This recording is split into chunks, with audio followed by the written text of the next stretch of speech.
Prabowo bukan saja keberlanjutan tetapi akselerasi. Ibarat Jokowi adalah tayangan normal dalam menghancurkan Indonesia, maka Prabowo adalah akselerasi alias percepatan. Bisa di-forward 2 kali lebih cepat, 3 kali lebih cepat, atau 4 kali lebih cepat. Bayangkan 10 tahun Jokowi merusak Indonesia. Prabowo bisa melakukan lebih buruk 2 kali lipat dalam waktu beberapa bulan saja. Jadi Prabowo adalah akselerasi alias percepatan. Percepatan menuju apa? Jawabannya, percepatan menuju Indonesia bubar. Baru kali ini ada pemerintah bukan saja memiskinkan rakyat secara perlahan, tapi merampok secara terang-terangan. Tanah nganggur 2 tahun akan dirampas oleh negara. Ini benar-benar sinting. Bahkan penjajah VOC saja tidak sekeji itu. Penjajah VOC hanya memonopoli perdagangan. Tapi ini sudah memajaki di dalam segala lini, merampok lagi. Tidak cukup sampai di sana, pemerintah juga akan merampok uang masyarakat yang disimpan di bank. Jika tidak ada transaksi dalam 3 bulan, maka uang Anda akan dibekukan. Ketika dia sudah dibekukan, maka dia akan menguap dan masuk ke kantong kas pemerintah. Untuk bisa mendapatkannya kembali adalah nasib-nasiban. Tidak cukup sampai di sana, pemerintah juga memajak para pedagang online yang penghasilannya tak seberapa. Harusnya pemerintah malu karena tidak bisa menyediakan lapangan pekerjaan bagi mereka, sehingga mereka harus jadi pedagang di online, tidak punya toko, tidak punya lapak, tidak punya modal. Namun dengan kejamnya, pemerintah sanggup menghisap darah mereka sampai habis.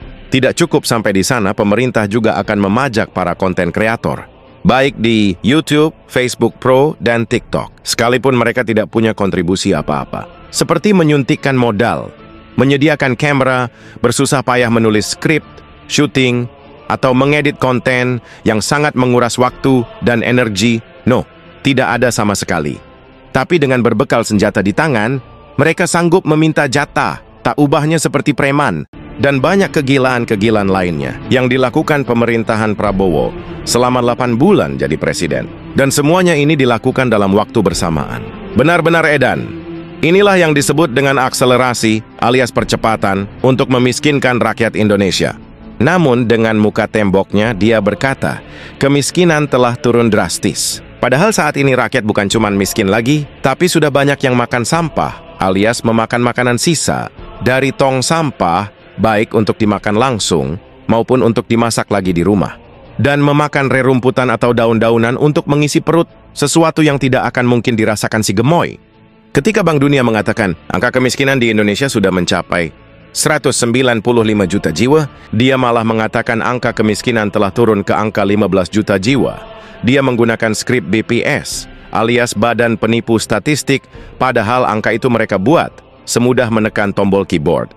Semua yang keluar dari mulutnya adalah kebodohan, ketololan, dan omon-omon. Belum lagi melihat kemunafikannya yang luar biasa. Dia pidato, "Hei, antek-antek asing." Padahal antek asing itu malah dia sendiri. Dia menjual kedaulatan rakyat dan bangsa Indonesia kepada negara lain. Baik sumber daya alamnya dan data sensitif rakyat yang menjadi rahasia kedaulatan bangsa. Seperti Trump bilang, banyak negara yang siap menjilat pantat saya demi menurunkan tarif. Dan di depan mata semua orang, mereka tanpa tahu malu menjilat pantat kurap Donald Trump secara terang-terangan. 8 bulan jadi presiden, pekerjaannya hanya bagi-bagi kue kepada para pejabat dan para koleganya. Ini benar-benar akselerasi alias percepatan. Mungkin bukan 2 kali lipat lagi. Mungkin sudah forward maksimal, yaitu 4 kali lipat. Jikalau kita berpikir secara normal, tentu kita akan bingung mengapa Prabowo melakukan semua kegilaan ini. Tapi kalau kita berpikir bahwa dia ingin membuat Indonesia bangkrut sampai bubar, disitulah kita akan mengerti bahwa semua yang dilakukannya sangat masuk akal. Boro-boro 2 periode, 1 periode aja sudah terlalu lama. Rakyat harus bangkit dan mencabut mandat dari pengkhianat ini. Sebab kunci rumah yang kita percayakan kepadanya untuk dijaga, sekarang dengan kunci itu, dia malah menggunakan waktu secepat mungkin untuk menguras habis seluruh isinya. Justru dia sedang menggunakan kuasa itu untuk menghancurkan rumah itu tanpa ada yang bisa menahan atau mengendalikannya. Dengan menyerahkan sumber daya alam, sekaligus data sensitif rakyat kepada bangsa asing, maka sebenarnya semua sudah sangat jelas dan terang benderang. Dia adalah antek asing. Dan dia telah menjual Indonesia. Secara de jure alias topeng, Indonesia memang masih ada. Tapi secara de facto alias hakikat sebenarnya, negara kedaulatan Indonesia sudah tidak ada lagi. Sudah digadaikan oleh pemimpinnya sendiri.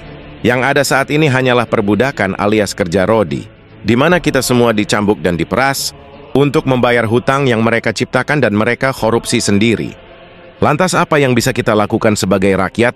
Apakah kita akan diam melihat semua kekejian dan perbudakan ini? Mereka mungkin punya senjata mesin untuk memaksa, mengintimidasi, dan menjajah rakyat. Tapi sejarah mencatat, rakyat bisa melawan penjajah dengan berbekal bambu runcing. Dengan satu syarat, rakyat kompak bersatu dan merapatkan barisan. 17 Agustus, kita hentikan Raja Omon-Omon, kita lawan penjajah, dan kita lengserkan penguasa zalim.